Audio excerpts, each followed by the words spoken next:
Bueno, hoy vamos a empezar una nueva serie que se llama Jesús y el Evangelio, ¿sí? Y bueno, esperamos que cuando terminemos esta serie podamos entender y nos sean reveladas ciertas cosas muy importantes, ¿no? Hace poco tiempo hablaba con alguien y esa persona me decía que bueno, que notaba como que tenemos cierto énfasis en Jesús y el Evangelio, ¿no?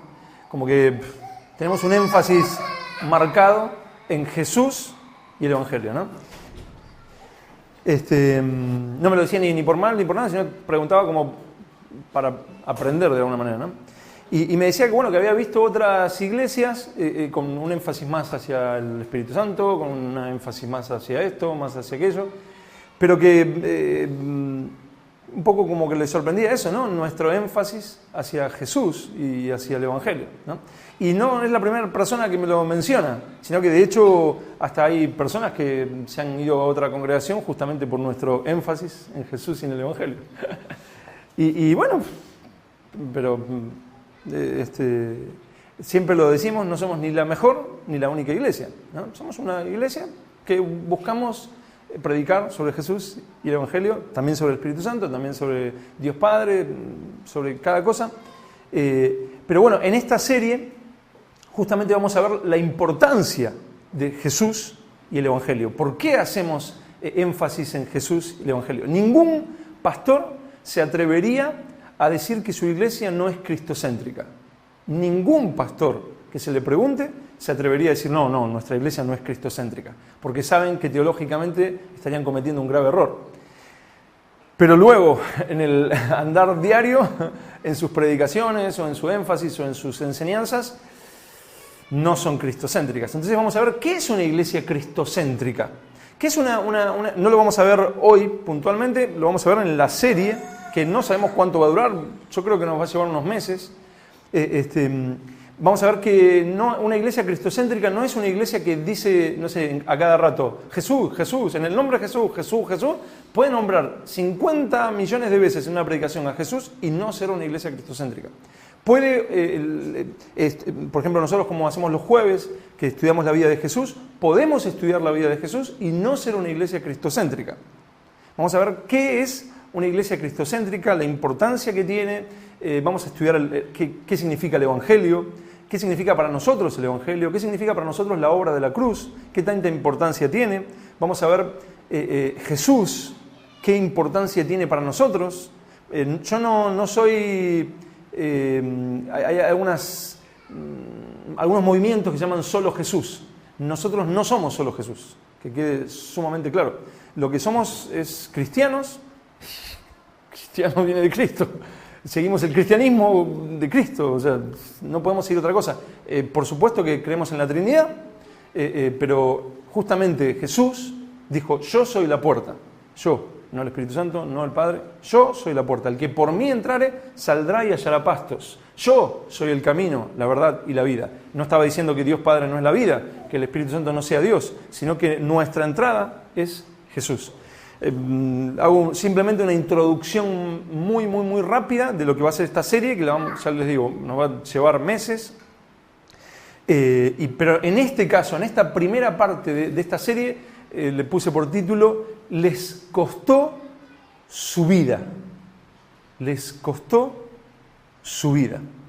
Vamos a ver qué le costó a nuestros hermanos a lo largo de estos 2000 años. Por supuesto no vamos a ver todos los cristianos que lo han pasado, ni muchos, sino solo unos muy poquititos.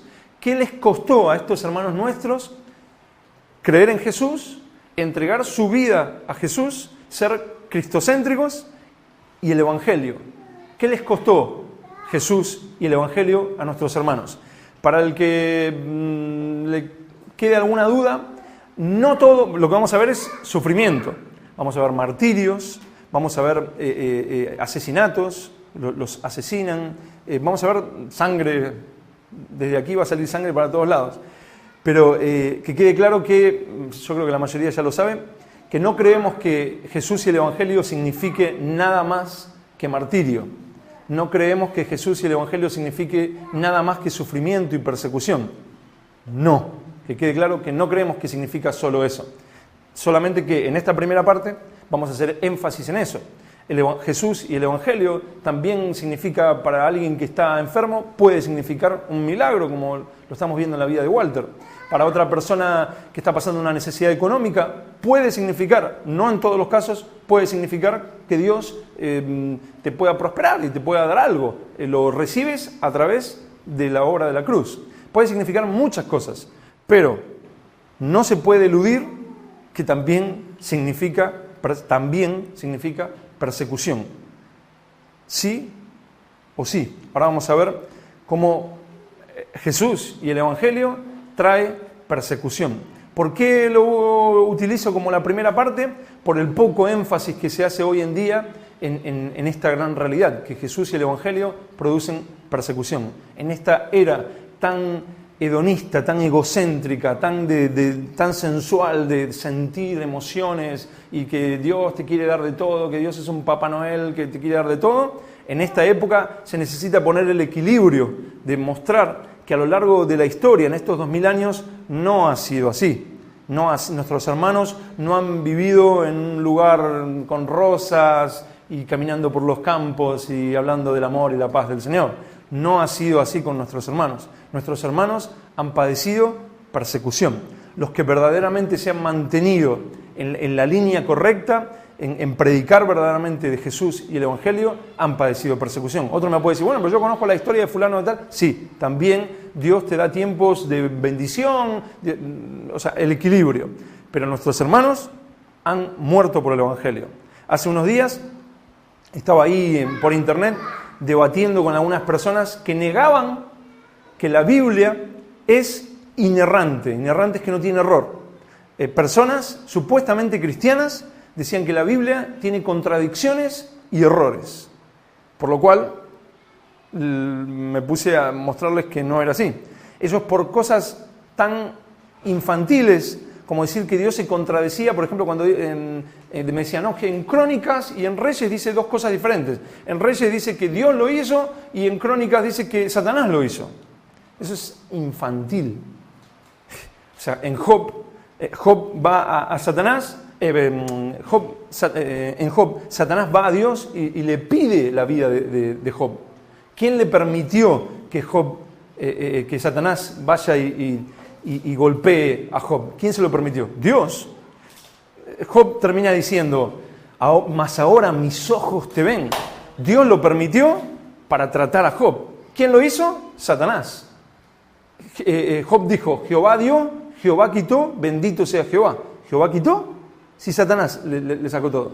Sí, pero Satanás fue el brazo ejecutor. Pero ¿quién verdaderamente lo hizo? Dios. ¿Quién nos trata? Dios. Entonces yo le mostraba que la Biblia no tiene contradicciones. Que uno no las entienda es el problema de uno. Pero la Biblia no tiene contradicciones. Entonces estamos en un tiempo donde se niega la verdad, donde se niega al Señor. Si negamos al Señor y negamos la verdad, no padeceremos persecución.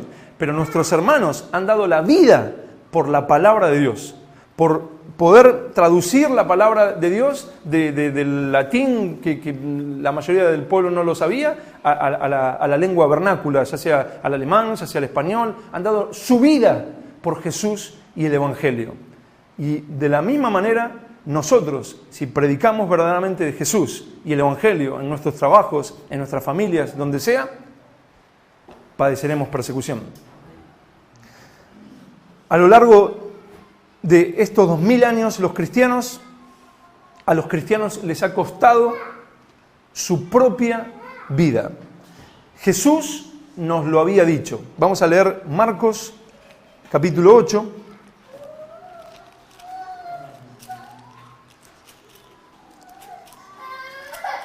Versículos del 34 al 38.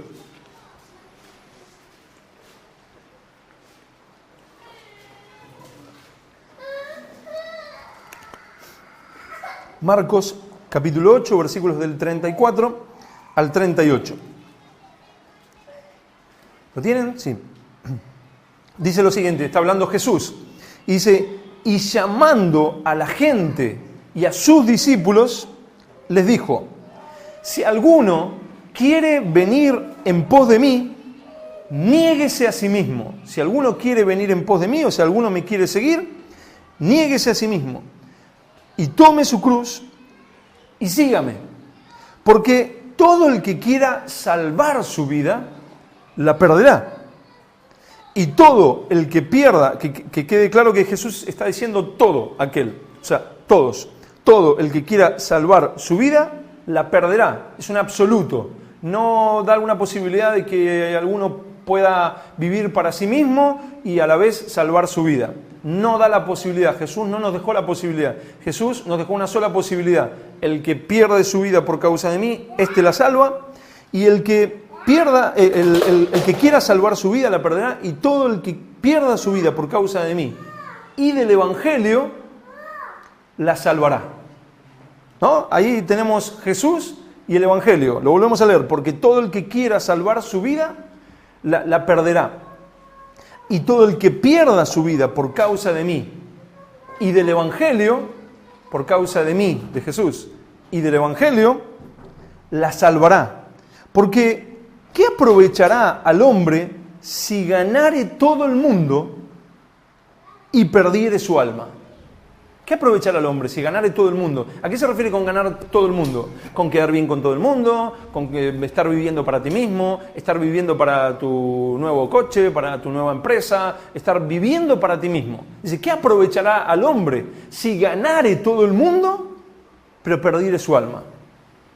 El que quiera salvar su vida, la perderá. Pero el que pierda su vida por causa de mí, este la salvará.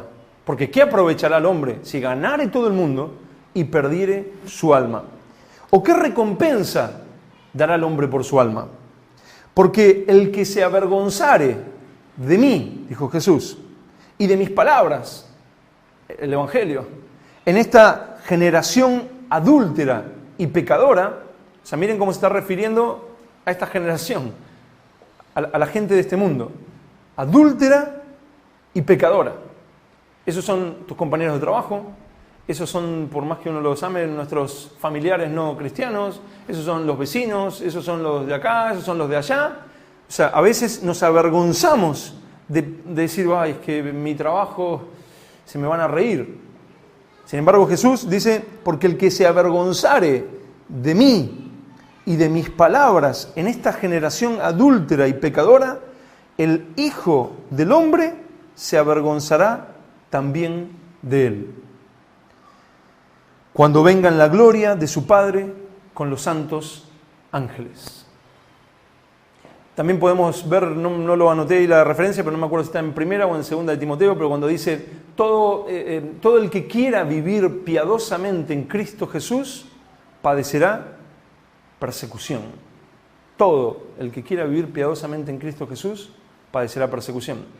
Y ahí veíamos cómo era Jesús y el Evangelio. Porque todo el que quiera salvar su vida la perderá, y todo el que pierda su vida por causa de mí y del Evangelio, la salvará. Vamos a ver cómo nuestros hermanos perdieron su vida.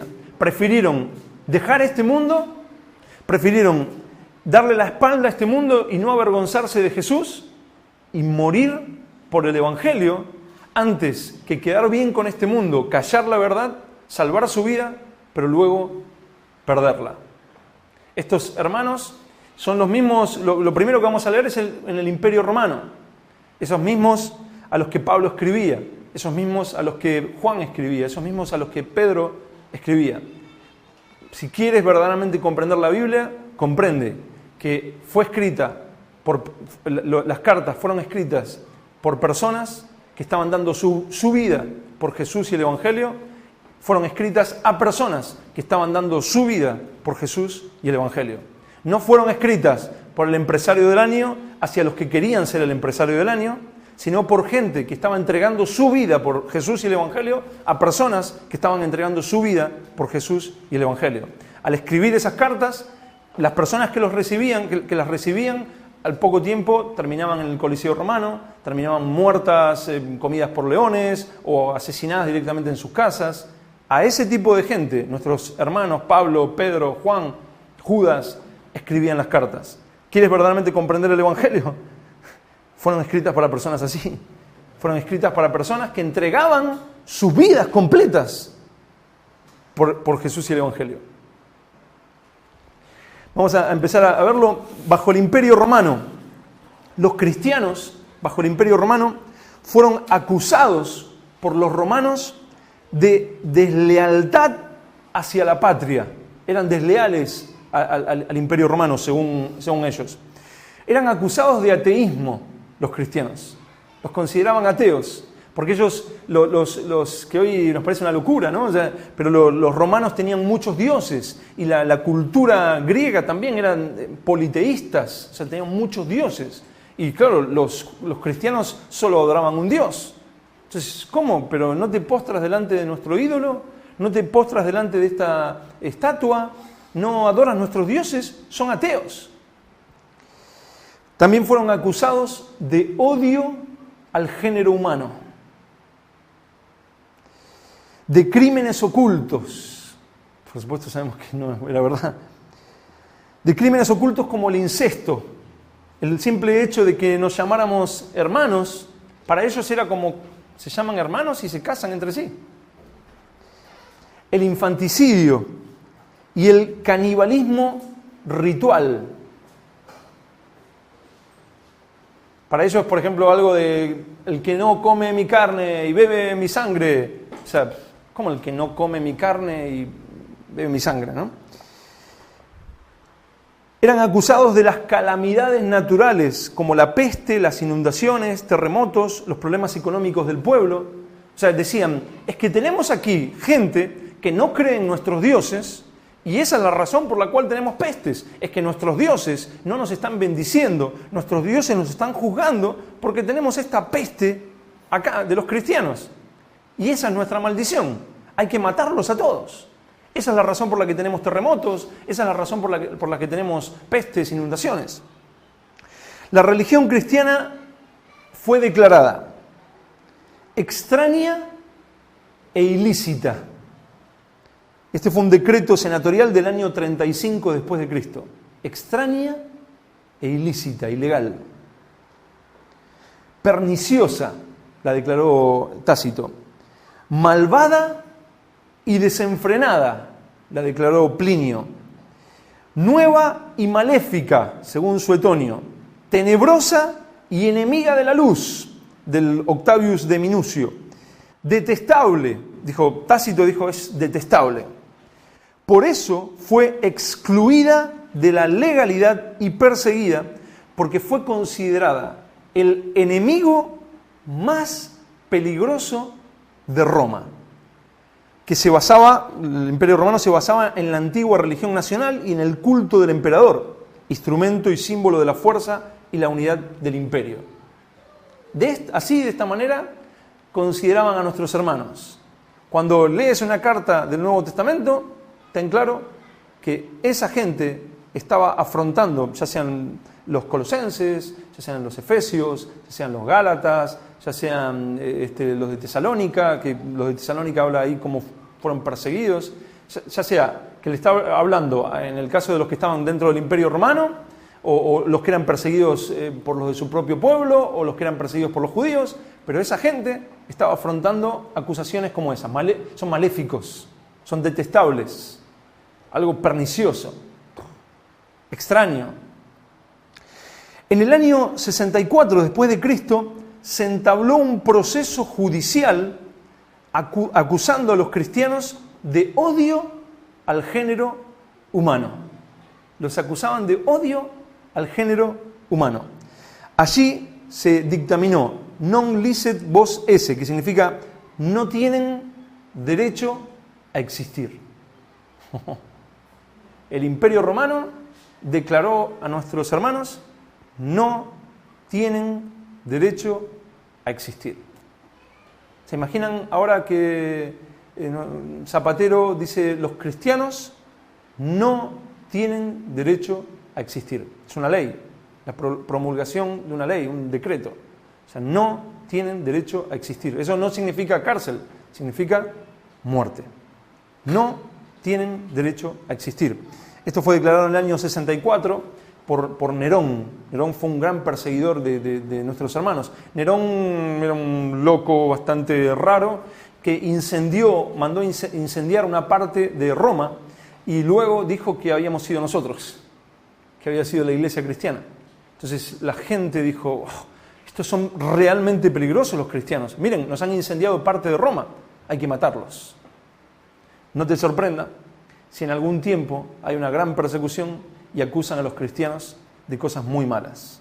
Y dicen, son perniciosos, son maléficos, son gente que no merece existir. El cristianismo se transformó así en una religión ilícita, legalmente prohibida. Lo que sucedía es que corrían muchas versiones distorsionadas de lo que hacían los cristianos en sus reuniones y sus creencias.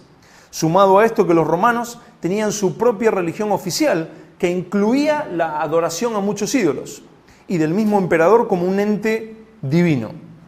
De esta manera los cristianos comenzaron a sufrir cárcel, flagelación, decapitación, como en el caso de Pablo, que cuenta la tradición que le cortaron la cabeza, condena, de hecho, no sé si lo digo después, pero bueno, en esos años es donde muere Pablo y Pedro, por orden de Nerón. Condena en la arena del circo romano con torturas siempre nuevas y diversas, como por ejemplo ser asados en una barbacoa, como dirían acá, o en una parrilla, los asaban vivos, comidos por leones, atados a postes, los ponían en el Coliseo romano, como no había luces, no decían, bueno, prendan las luces, no había luces, entonces los ataban. Hay un dibujo, una pintura muy buena, donde está todo el Coliseo romano y están nuestros hermanos puestos así alrededor en postes, prendiéndose fuego, y luego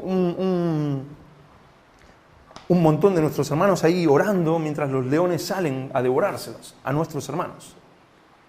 Y estaban ahí orando y entregándose al Señor, mientras otros de nuestros hermanos estaban siendo prendidos fuegos. También se los prendía fuego y se los ataba en los jardines de Nerón. Nerón era tan sádico que tenía sus juegos en sus jardines y lo iluminaban también nuestros hermanos, y también se hacía diferentes cosas con nuestros hermanos. Hasta en algunos casos los cadáveres eran expuestos, ultrajados o arrojados a los perros. Las propiedades de los cristianos eran quitadas por el Imperio Romano, como nos cuenta el libro de Hebreos, escrito en plena persecución de Nerón. El libro de Hebreos fue escrito en plena persecución de Nerón.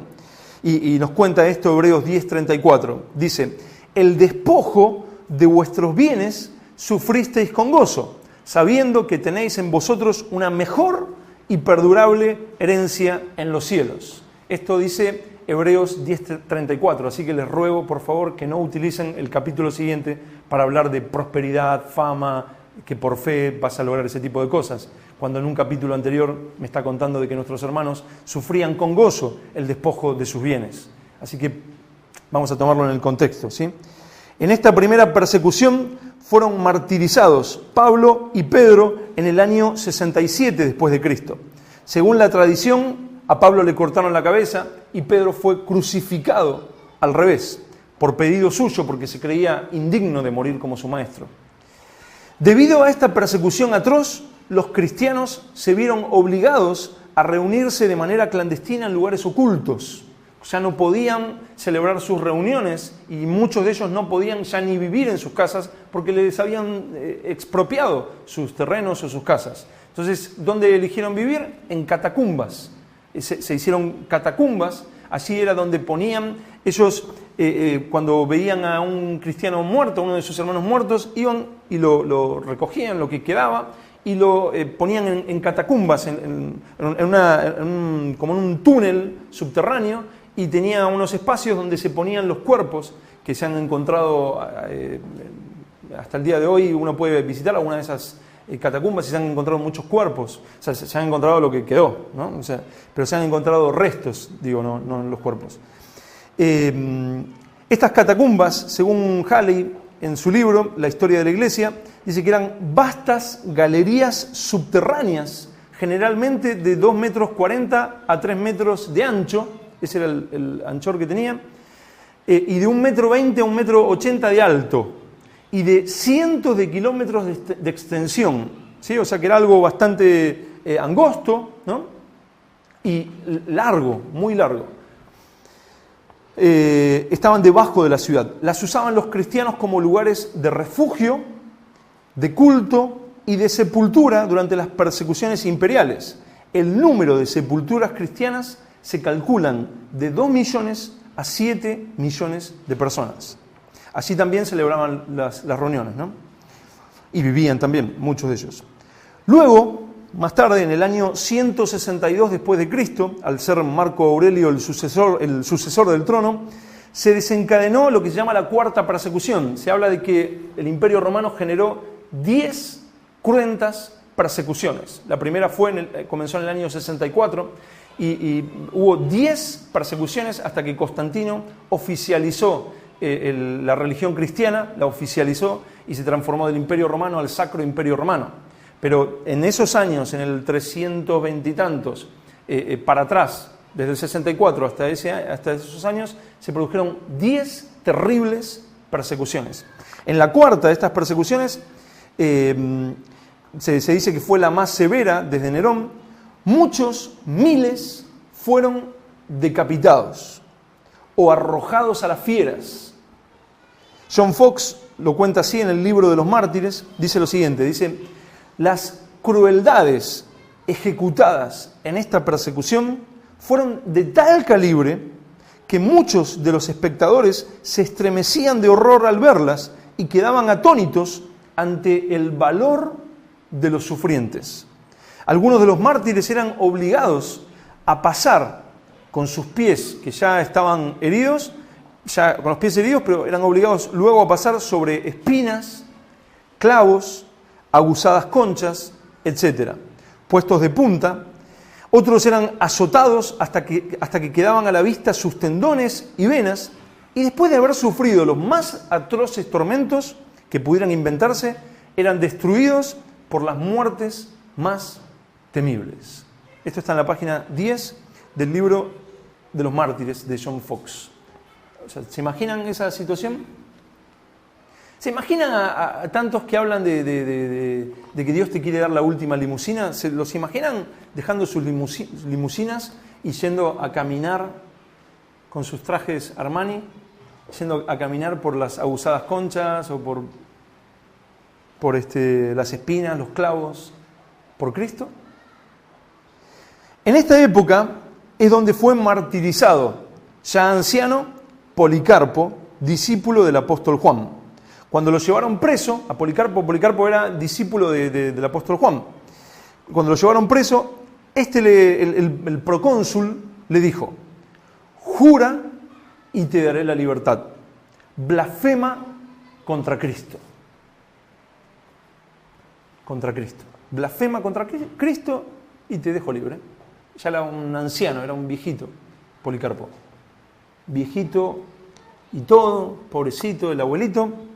Respondió: durante 86 años le he servido y nunca me ha hecho mal alguno. ¿Cómo yo voy a blasfemar contra mi rey que me ha salvado? A continuación fue atado a un palo, prendido fuego y traspasado por una espada. También en esta época fue martirizada Blandina, una esclava cristiana. Ella, junto a otros 3 cristianos, fueron llevados a un anfiteatro. A Blandina la colgaron de un madero fijado sobre el suelo y la expusieron a las fieras como alimento. Mientras tanto, ella oraba y alentaba a los otros que estaban a su lado, pero ninguna de las fieras la tocó, por lo que fue llevada a la mazmorra otra vez a ser torturada. Luego la sacaron a la multitud nuevamente, luego de haberla torturado, la volvieron a sacar a la multitud nuevamente, pero ahora con un joven de 15 años. Ya los otros 3 que estaban al lado habían muerto, ahora la sacaron con un joven de 15 años. Los hicieron objeto de todo tipo de castigos y torturas. El joven, fortalecido por Blandina, soportó hasta la muerte. Y ella finalmente fue muerta con espada. De Blandina se dijo: se dijo estas palabras: ella, la pequeña y la débil cristiana despreciada, revestida del grande e invencible luchador Cristo. Ella, la pequeña y la débil cristiana despreciada. Porque se hablaba de que físicamente y como persona era como muy despreciada, era una esclava cristiana. Pero revestida del grande e invencible luchador Cristo. Él fue su fuerza. Esteban, obispo de Roma, fue decapitado en el año 257 después de Cristo.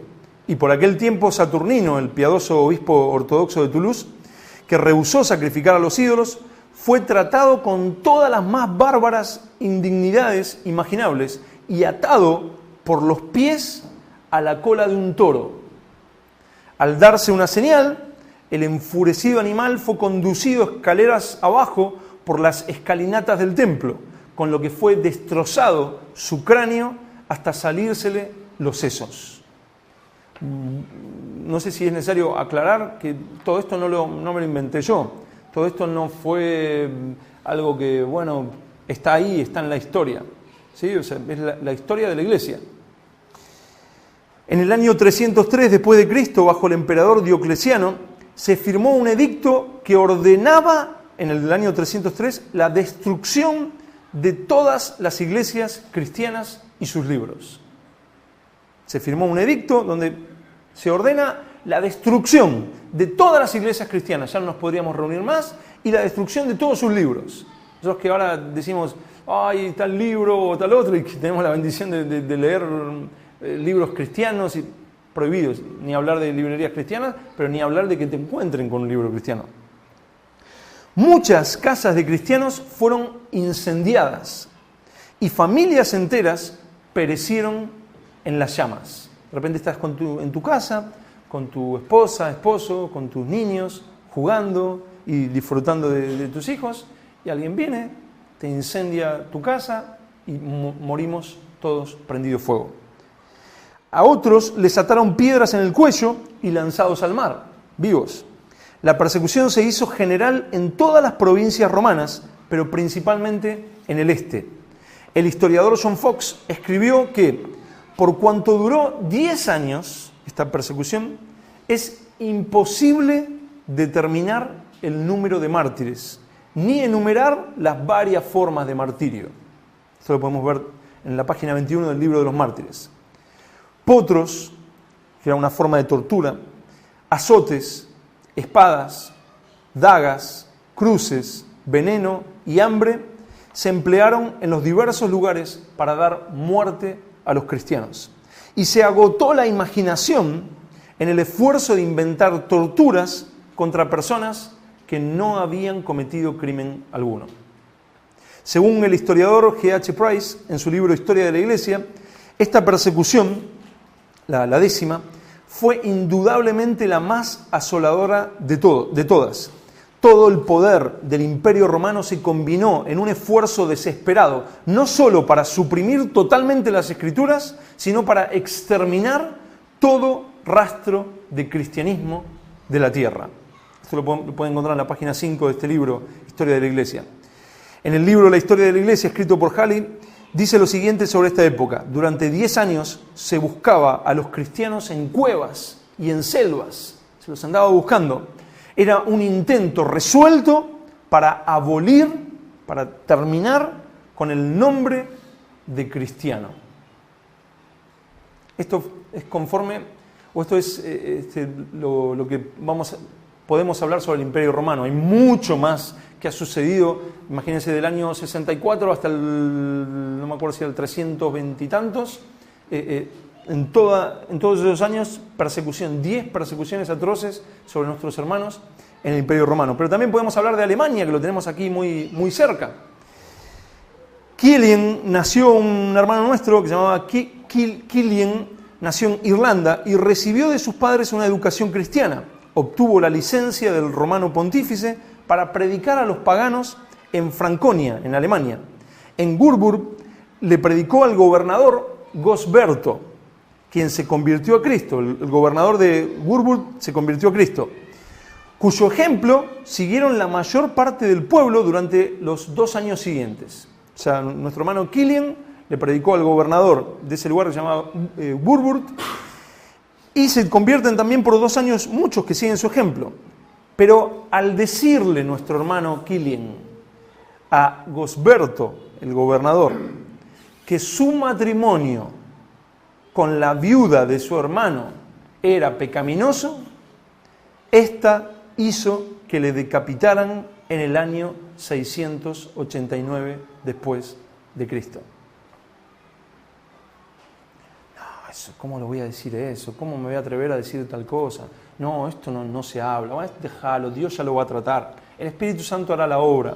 Kilian, o sea, pudiendo tranquilamente disfrutar de que tenía el gobernador con él, tenía el poder político, hoy que tanto se negocia con el poder político y no, ya con que diga que cree en Dios ya es cristiano. Sin embargo, Kilian le dice, tu matrimonio es pecado, y lo decapitan por eso. En el reino de Bohemia, Adalberto, que era obispo de Praga, natural de Bohemia, comenzó a predicarle a los no cristianos en Danzig, donde convirtió y bautizó a muchos. Esto, que se convirtieran estas personas, enfureció tanto a los sacerdotes paganos que se lanzaron contra él y le dieron muerte con dardos. Esto sucedió el 23 de abril del 997 después de Cristo, predicando el Evangelio en una zona y lo matan con dardos. En Francia, lo tenemos aquí pegado, y de hecho me gustaría ir, me dijeron que todavía están algunas cuevas de ciertos hermanos nuestros que escapaban de la persecución. Esto lo saqué del libro de los mártires. Dice así: habiendo el papado introducido varias innovaciones en la iglesia y habiendo cubierto al mundo con tinieblas y superstición, como lo que se llama el oscurantismo, ¿no? la era oscura, donde la iglesia católica te cobraba para ser salvo. La iglesia católica lo que hacía era lo siguiente: si una persona quería ser cristiano, lo que tenía que hacer era pagar. Decían, cuando cae la moneda en la lata, el alma de tu abuelito o de tu tío o del que fuere sale del purgatorio. Tú quieres salvar tu propia alma, hay que pagar. Te cobraban la salvación. A eso le llamaban indulgencias, y contra eso se opusieron nuestros hermanos los reformadores, ¿sí? En esa época había una total superstición. Por ejemplo, tampoco se predicaba, las misas se daban en latín. El 95% de las personas no sabían latín. Entonces la gente simplemente participaba de la reunión. ¿Por qué no se hablaba en el idioma de cada lugar? Porque decían, ¿cómo vamos a hablar la palabra de Dios? La vamos a hablar en el idioma común. Así como alguien contrata una prostituta con su idioma normal, ¿cómo lo vamos a utilizar ese idioma para hablar la palabra de Dios? La realidad es que mantenían a la gente en una oscuridad total, mantenían al pueblo en una ignorancia total, entonces ellos podían hacer lo que quisieran. Lo que no contaban es que Dios está vivo. Entonces Dios iba despertando dentro de los sacerdotes a gente como Lutero, como John Hus, y a diferentes hombres, a Calvino mismo, los iba despertando, iban diciendo, pues a ellos sí se les enseñaba latín, se les enseñaba griego, hebreo, entonces ellos iban leyendo y iban diciendo, pero acá dice todo lo contrario a lo que estamos enseñando.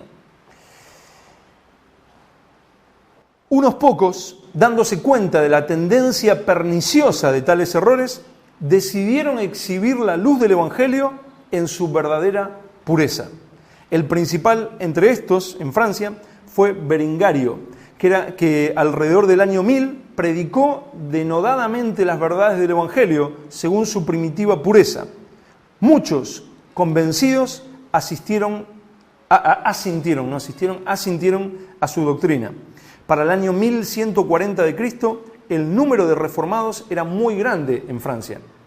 El Papa Alejandro III, informado de estos sucesos por el obispo de Lyon, ordenó al obispo que los exterminara, que los matara a todos, si era posible, de sobre la faz de la tierra, que los exterminara, si era posible, de sobre la faz de la tierra.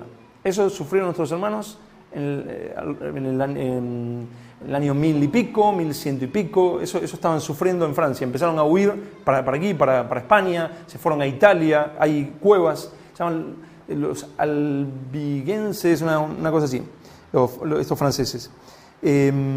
Todavía hay cuevas en Italia, ¿sí? Los protestantes fueron expulsados de todos los oficios, profesiones, privilegios y empleos. Esto los privó de todos los medios de ganarse su pan. Y se llevó a cabo esto con tal brutalidad que ni permitían a las comadronas que ejercieran su oficio, ¿no? Que se acostumbraba de que las mujeres, ciertas mujeres recibieran a los bebés, ¿no? Prohibido eso.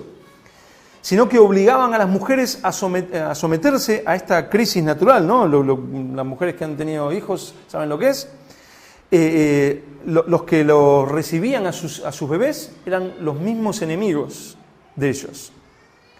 Los brutales inquisidores, ¿no? Los que estaban matando a los cristianos, esos recibían al bebé de las mujeres protestantes.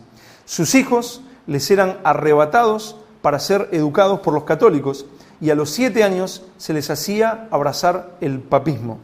Se prohibió a los reformados que prestaran ayuda a sus propios enfermos o pobres, todo culto privado, y el servicio divino debía efectuarse en presencia de un sacerdote papista. Para impedir que las infortunadas víctimas abandonaran el reino, se puso una estricta vigilancia por todos los pasos fronterizos del reino. Sin embargo, por la misericordiosa mano de Dios, unos 150.000 escaparon de su vigilancia y emigraron a diferentes países para contar la terrible historia. Como les decía, principalmente en Italia. Aquí también vinieron algunos, pero muchos se fueron a Italia. Esto fue en Francia. ¿Habrá habido persecución aquí en España? ¿Habrá habido muertes? ¿Habrá habido torturas? Ha habido guerra civil, pero no me estoy refiriendo a eso. ¿Habrán perseguido a nuestros hermanos? ¿Aquí los habrán matado? De hecho, este fue el último bastión de la Inquisición, ¿no? Hasta el siglo pasado hubo asesinatos de nuestros hermanos. España, en el año 1560, a Nicholas Barton, mercader inglés, residiendo en la ciudad de Cádiz, hasta aquí nomás, fue llevado preso y ejecutado. Se le puso un aparato en la boca que le forzaba la lengua fuera.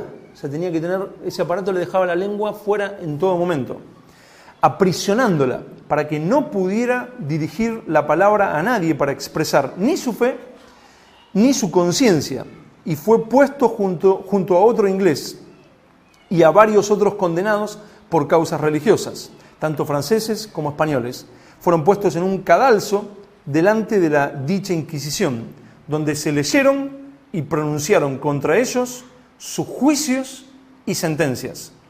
Inmediatamente después de haber pronunciado estas sentencias, fueron llevados de allí al lugar de ejecución fuera de la ciudad, donde los quemaron cruelmente. O sea, yo tengo sangre española y asumo la responsabilidad. Lamentablemente las dos sangres que tengo han asesinado arduamente, tanto los argentinos como los españoles. Pero bueno, en el caso de mi parte española, hemos asesinado cristianos, ¿no? John Hus fue un teólogo de Bohemia del Sur de finales del siglo XIV y principios del siglo XV. Él luchó contra la decadencia y corrupción de la Iglesia, los abusos que cometía y la riqueza que estaba acumulando, ¿no? Hoy en día que se dice la Iglesia Católica, si diera un 5% de las riquezas que tiene, ¿qué pasaría en el mundo? Bueno, John Hus se lo decía en la cara. En el año 1414 fue apresado, juzgado, y al ver que no lograban que renunciara a su fe, lo vistieron con sus ropas y ornamentos de sacerdote. Seguidamente comenzaron a desnudarlo, hasta que lo único que hacía notar que era un sacerdote era su corte de pelo, por el corte de pelo que tenía, rapado en la coronilla. Finalmente le raparon toda la cabeza de forma tan violenta que le cortaron parte del cuero cabelludo que sangraba profusamente, y la sentencia de muerte fue la hoguera. Cuando John Hus fue llevado a las afueras de la ciudad, se juntó una gran multitud que seguía al prisionero. Todos iban a ver cómo lo iban a prender fuego. El verdugo lo ató a un poste con cuerdas mojadas. Su cuello fue también sujetado al poste con una cadena de hierro, y el verdugo le dijo: ¿no te da vergüenza estar atado como un perro? John Huss respondió: mi Señor Jesús fue atado con una cadena peor que esta por mis culpas. Mi Señor Jesús fue atado con una cadena peor que esta por mis culpas. ¿Por qué me va a dar vergüenza esta cadena oxidada? Sin perder tiempo, los verdugos apilaron leña hasta el alto de su barbilla.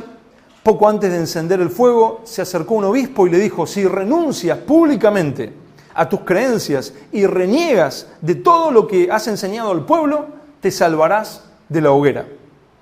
John Huss respondió: díganme, ¿cuál es el error al que debo renunciar? No soy culpable de ningún mal. Le enseñé a los hombres el camino del arrepentimiento y el perdón de pecados, de acuerdo a la verdad del Evangelio de Cristo. Jesús y el Evangelio, el arrepentimiento y la fe, las dos cosas. No morían por la doctrina de la prosperidad, morían por Jesús y el Evangelio, por el arrepentimiento y la fe que hoy tanto se niega. Por ese Evangelio, seguía diciendo John Huss, estoy yo aquí. Estas son palabras extraídas de libros de historia, no las agregué yo. Por ese Evangelio estoy yo aquí. Y estoy aquí con valor y alegría, listo para sufrir esta muerte. Lo que enseñé con mi boca, ahora lo sellaré con mi propia sangre. Cuando encendieron el fuego, John Huss comenzó a cantar un himno con una voz tan fuerte y alegre que se oía por encima del tronar del fuego y del ruido de la multitud. Su canto era: Jesucristo, Hijo de Dios, ten misericordia de mí. Poco tiempo después se apagaba la voz de aquel amoroso maestro que con total dedicación enseñó las buenas nuevas de Jesús. Vamos a leer nuevamente Marcos 8:34.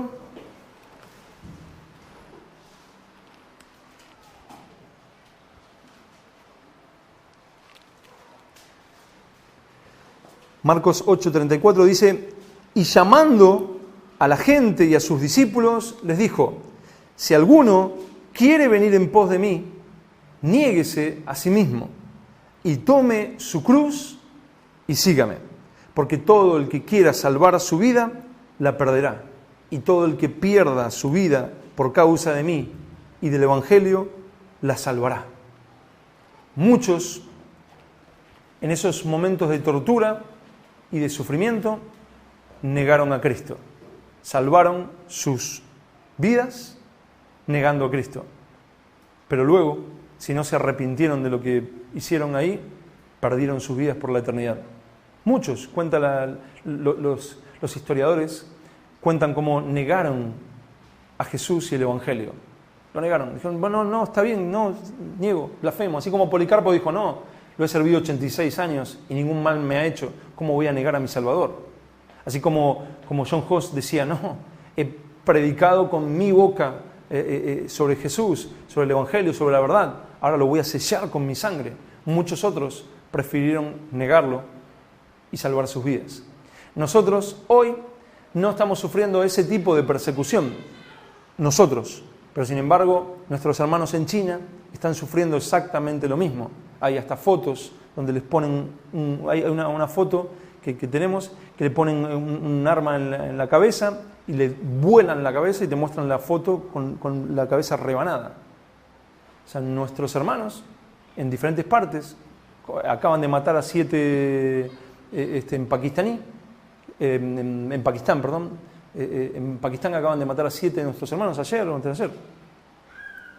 Están matando a nuestros hermanos en diferentes lugares. Aquí en España ha cesado la persecución en cuanto a asesinatos, cárcel, pero las palabras de Jesús siguen estando vigentes cuando tú estás en tu colegio. Las palabras de Jesús siguen estando vigentes cuando tú estás en tu trabajo. en tu familia, con tus familiares no cristianos, con tus amigos, en tu vida, las palabras de Jesús siguen estando vigentes. En la iglesia, aquí, cuando estoy predicando, las palabras de Jesús siguen estando vigentes. Les predico lo que les gustaría oír a ciertas personas para que la iglesia, tengamos una iglesia de 50.000 personas, o predico el Evangelio, o predico la verdad. ¿Predico lo que muchos quieren oír o predico lo que pocos quieren oír? ¿Qué hago? El que me negare, yo también lo negaré. Pero el que me confiese delante de los hombres, yo lo confesaré delante de mi Padre, decía Jesús. Va mucho más allá de si dices que eres cristiano o no. ¿Lo vives? ¿Predicas la verdad? ¿Predicas el Evangelio? Estas personas que negaban la Biblia, la inerrancia de las Escrituras, la conversación empezó porque ellos negaban de que Dios, la ira de Dios con el pecado. Ellos negaban que Dios estuviera airado con el pecado y que Jesús recibió la ira de Dios por nosotros. Ellos decían, eso hoy en día choca. Y si queremos ganar a mucha gente, hablemos del amor de Dios. Claro, no quieren hablar de arrepentimiento del pecado, no quieren hablar del infierno, no quieren hablar de la condenación. Claro que hay amor, gracia, perdón, pero gracia, perdón, ¿sobre qué? Sobre el pecado, sobre la condenación. Las dos cosas. Predicar el Evangelio hoy en día es difícil. Predicar el Evangelio hoy en día significa que te llamen legalista. Tú por predicar completo el Evangelio te dirán que eres un legalista. Tú eres un legalista. Eres un fundamentalista, como me dijeron en ese lugar. Un extremista, me dijeron también, con mucho aprecio. Pero pronto, muy pronto, esto que estamos comenzando a ver, esta locura que estamos comenzando a ver, de negar las Escrituras, así como la Iglesia Católica, y ténganlo muy en cuenta, así como la Iglesia Católica se fue pervirtiendo, enseñando que María era corredentora junto con Cristo, enseñando que la Biblia, bueno, es verdad, pero si la Iglesia dice que tal cosa es verdad, es verdad. Si la Iglesia niega que tal parte de la Biblia es mentira, o que está agregado, está agregado. Lo que la Iglesia diga es suficiente. Así como la Iglesia Católica comenzó a cobrar la salvación, así nosotros, como evangélicos, nos estamos corrompiendo a paso rápido y estamos comenzando a negar las Escrituras, comenzando a negar la palabra, comenzando a vender la salvación, comenzando a vender la sanidad, comenzando a vender el favor de Dios con pactos de dinero. Así, de esa manera, nosotros también nos estamos corrompiendo y cada vez va a ser más difícil predicar el Evangelio tal como es. Cuando el mundo hoy en día lo que le parece como que le enseñas a tu hijo que es pecador, que le enseñas a tu hijo que separado de Cristo nada puede hacer, dentro de unos años el Estado va a decir que eso es pernicioso para tus hijos y va a declarar que tú eres un mal padre. Si hoy pegarle un chirlito en el trasero a tu hijo es digno de que te saquen tu hijo, como ya lo hemos visto en casos, y hasta madres han ido presas por corregir a sus hijos, imagínate cuando se enteren que nosotros le decimos a nuestros hijos que son pecadores, que nada pueden hacer sin Cristo. ¿Qué nos harán? Y esa es la base del Evangelio. Jesús vino a morir por tus pecados, porque tú eres pecador. Jesús, o sea, Dios lo que quiere es tu dependencia. Si no le enseño a mi hija de que separado de Cristo nada puede hacer, no, eso es bajarle su autoestima. La vas a hacer que va a andar por el mundo ahí mal.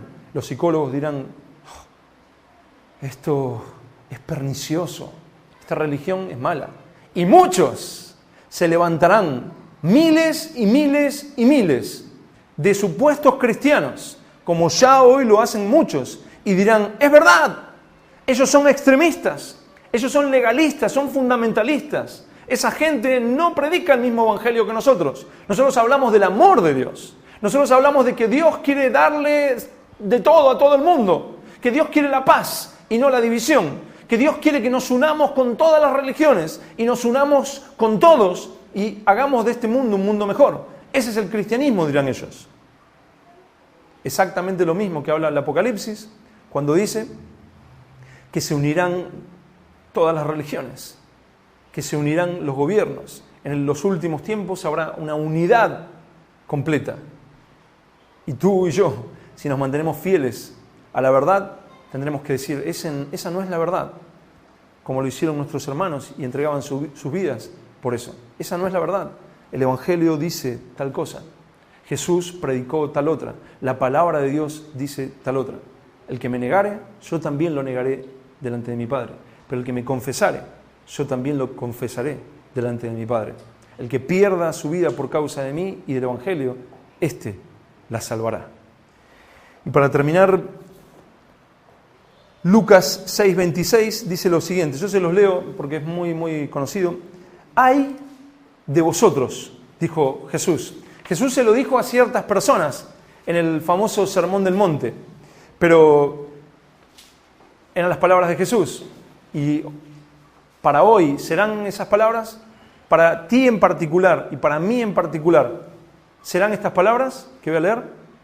Dice, ay de vosotros, cuando todos los hombres hablen bien de vosotros, porque así hacían sus padres con los falsos profetas.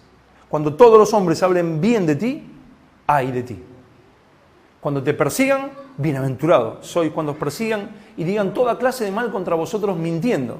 Gozaos y alegraos, porque grande es vuestro galardón en los cielos. Estos hermanos que acabamos de leer, como miles otros, ni hemos leído de Lutero, ni hemos leído de los más famosos, estos hermanos salieron de este mundo por la mejor puerta, habiendo dado sus vidas por el Evangelio, por Jesús y el Evangelio, por Dios, por su Dios. Estos hermanos no dijeron, ay, nos quedan, no sé, no sabemos si 10 años, 20 años de vida, me voy a jubilar, bueno, ahora me voy a dedicar a criar perros, o me voy a dedicar a viajar por el mundo. Estos hermanos, hasta el último segundo, hasta el último aliento de vida, dedicaron sus vidas por Jesús y el Evangelio. ¿Tendrá algún valor este Jesús y este Evangelio? ¿Tendrá algún valor como para dar algo? ¿Quién da su coche? Dicen algunos. La pregunta es, ¿quién da su vida? Es mucho más fácil dar un coche que dar tu vida. Es mucho más fácil dar $1,000 y querer comprar a Dios que dar tu vida. Es mucho más fácil. Pero el que quiera salvar su vida, este la perderá. Ahora, ¿hay algo más precioso que dar la vida por Cristo? ¿Hay algo más hermoso que entregarte día a día a predicar la verdad? ¿Hay algo más hermoso, hay algo más precioso que saber esa paz incomparable de saber que tu vida es Cristo? Tu vida no es el libro de fulano de tal. Tu vida no es la religión evangélica. Tu vida no es casa de oración. Tu vida no es tu ministerio. Tu vida es Cristo. La gran recompensa es Cristo. Es Dios mismo.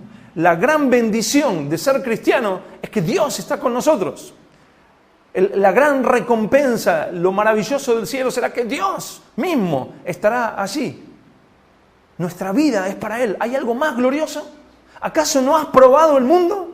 ¿Acaso no has probado lo que es vivir con un pie adentro y un pie afuera? Y que no puedes ni vivir para Dios ni vivir para el mundo. Porque cuando quieres vivir para Dios, la carne y el diablo te arrastran hacia afuera y nunca eres verdaderamente cristiano. Pero cuando quieres vivir para el mundo, el Espíritu Santo está llamándote y tu conciencia diciéndote qué estás haciendo de tu vida y si te mueres, ¿a dónde te vas? ¿Acaso no has probado lo que es la fornicación, la masturbación, la pornografía? ¿Acaso no has probado lo que es mentir? ¿Acaso no has probado lo que es robar? ¿Acaso no has probado lo que es la carne, la droga, las drogas, el alcohol y te has quedado vacío y muerto? ¿Habrá algo en este mundo que verdaderamente te dé satisfacción? ¿Habrá algo en este mundo que verdaderamente te sirva en la eternidad? ¿Habrá algo mejor que Cristo? ¿Habrá algo mejor que dar tu vida entera por Cristo Jesús? ¿Algo que Él te pueda dar? ¿Tengo un coche, o tengo una casa, o me voy de viaje? ¿Qué es eso, hermano? Eso se termina, pronto se va a desvanecer. No hay nada en este mundo que sea eterno. Como alguien dijo, nosotros vamos caminando todo el tiempo sobre una especie de tela de araña. Esto lo dijo Jonathan Edwards. Y vas caminando por esa tela de araña muy frágil. Un día eso se abre y te encuentras con que vivías en la eternidad, que esto fue solo un paso. Cada paso que des en tu caminar, ten por seguro que solamente estás caminando por una especie de tela de araña que en un momento se abre y vives en la eternidad. Y tú recordarás predicaciones como estas por la eternidad. Ya sea para que juntos agradezcamos la misericordia de Dios por habernos hablado verdaderamente el Evangelio, por habernos despertado y habernos dicho, despiértate, tú que duermes, y te alumbrará Cristo. Es la misericordia de Dios para saber que nada en este mundo tiene ningún valor. Todo lo de este mundo se desvanecerá. No tiene el menor sentido. Vanidad de vanidades, dice la palabra. Pero Jesús y el Evangelio es la causa por la cual debemos perder nuestra vida. El que pierda su vida por causa de mí y del Evangelio, la salvará. Bienvenidos a la realidad. Estamos en un mundo que pronto se va a desvanecer. Vivimos una vida con cosas que si Dios te las da, disfrútalas. Algunos se fueron de vacaciones, buenísimo, disfrútenlo. Siempre que estén pegados al Señor, continúen en sus vacaciones. El Señor te da una novia, un novio, te casas, fantástico, disfrútalo. Pero Pablo decía, disfrutándolo como si no lo disfrutaras. O sea, gracias Señor por esto, pero mi vida eres tú, Señor. Gracias por mi hijo, por mi hija, por mi nieto, por mi esto. Gracias, Señor. Pero mi vida eres tú. Cuando quieras llevártelo, llévatelo, Señor. Jehová dio, Jehová quitó, bendito sea Jehová. Él es mi vida. Lo tengo prestado, soy mayordomo de esto que me has entregado. Gracias, Señor. Ayúdame a ser fiel con esto. El matrimonio, para los que son solteros, es una gran responsabilidad. No es un juego. Jesús dijo, no le he dado a todos. Es una gran responsabilidad. Tener hijos es una gran responsabilidad. Y a veces decimos, ay, cómo me gustaría cuando lo tengas. Te vas a dar cuenta que era una gran responsabilidad. Tener hijos era una gran responsabilidad delante de Dios. Todo, absolutamente todo, decía Salomón, es aflicción de espíritu. Todo sin Dios es aflicción de espíritu. Completa aflicción de espíritu. Te das cuenta que todo te desgasta, todo te vas acá y te vas allá y es aflicción de espíritu. Pero solamente Él es el que tiene vida en abundancia. Solamente disfrutando de Él, solamente viviendo en Él, ya sea tu matrimonio, ya sea con tus hijos, ya sea tus vacaciones, ya sea tu trabajo, sea lo que sea que estés haciendo y Dios te haya permitido vivir, que sea con Él. Y que sea entregando tu vida por Él. No importa qué piensa el de al lado. No importa qué piensa tu pastor, aunque en este caso soy yo, vuestro pastor. No importa. Si yo pienso lo contrario a las Escrituras, sigue las Escrituras. No importa qué hace el de al lado. No importa. Es Cristo. Vas a ser juzgado por la eternidad si has dado tu vida por Él y su Evangelio. No importa qué predica fulano de tal. A nosotros lo que nos importa es lo que aquí dice. Si aquí dice que mi vida la debo dar por Jesús y el Evangelio la daré por Jesús y el Evangelio y predicaré ese mensaje. Pablo decía que no conozco nada más que a Jesucristo y a este crucificado. No he venido a vosotros con excelencia de palabras, le escribía Pablo a los Corintios, sino conociendo una sola cosa, a Jesucristo y a este crucificado. Ese era el mensaje. El Señor ha escogido que los incrédulos se salven por la locura del Evangelio. No por la locura del monte Sinaí, o por los mensajes, o por los salmos, o por la locura del Evangelio. Por la locura, no por lo que a los incrédulos les parece, ay, esto sí, este mensaje sí me gusta. No, para los incrédulos es la locura del Evangelio. Es una locura, es una completa locura. Pero nosotros hemos decidido dar nuestra vida por el Señor. Pablo decía, no sea que habiendo sido heraldo para otros, yo mismo venga a ser eliminado. No sea que queriendo ganar a otros me quede eliminado yo. O pierda mis recompensas yo, por no haber predicado verdaderamente lo que debía predicar. En esta serie, si Dios nos lo permite, si no, alguno de nosotros no se muere antes. Saben que la gente muere.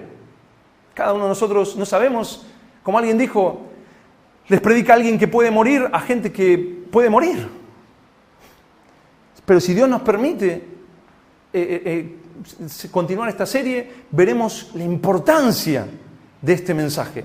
No estoy minimizando la obra del Espíritu Santo. No podría predicarles, hermanos, si no creyera en la obra del Espíritu Santo. No estoy minimizando la importancia de Dios Padre. Sería una completa y absoluta locura. Todo será para la gloria de Dios. Pero, hermanos, nuestro mensaje aquí en la tierra es el mensaje del Evangelio. Es el mensaje por el que somos salvos. Es el mensaje por el que continuaremos siendo salvos. Hoy continuamos siendo salvos y terminaremos presentándonos delante de Dios. Y Dios dirá, el Evangelio y Jesús. Estamos escondidos, como estudiamos el jueves pasado, con Cristo, en Dios.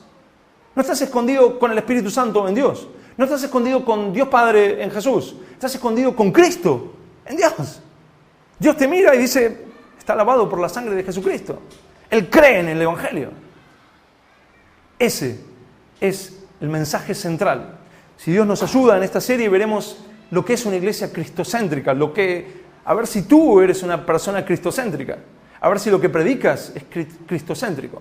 Lo estudiaremos, si Dios lo permite, a lo largo de estos domingos, que creo que durará algunos meses. Vamos a cerrar nuestros ojos. Señor, de verdad te damos muchas gracias, muchas gracias por permitirnos verte a ti, Señor. Revélate aún más a nosotros, revélate, alumbra nuestro entendimiento. Clamamos, Señor, para que alumbres nuestro entendimiento. Oh Padre glorioso, alumbra nuestro entendimiento, Señor. Revélate a nosotros, que estas palabras que nos has hablado queden selladas en nuestros corazones, Señor. Queden grabadas en nuestros corazones. Átalas a nuestro cuello, grábalas en nuestros corazones, Señor, para que sepamos a lo que hemos sido llamados. Para que perdamos nuestras vidas por Jesús, por tu Hijo Jesús y el Evangelio. Señor, clamamos misericordia, misericordia, misericordia con nuestras vidas, Señor. Misericordia, para que comprendamos lo importante que es cada día que vivimos. Que cada día que vivimos estamos o negándote o confesándote con nuestros hechos y con nuestras palabras. Señor, clamamos por misericordia. Una vida que pronto pasará, solo lo hecho por Cristo quedará, como decía ese dicho, Señor. Clamamos por misericordia, Señor. Misericordia, Señor. Misericordia. Revélate a nosotros, Señor. Clamamos a ti. Tú eres nuestra esperanza, tú eres nuestra fuerza, tú eres nuestro Salvador. Oh Señor, oh Señor, oh Señor, oh Señor. Clamamos a ti, Señor. Clamamos a ti. Clamamos a ti, Señor. Clamamos a ti, Señor. Gracias.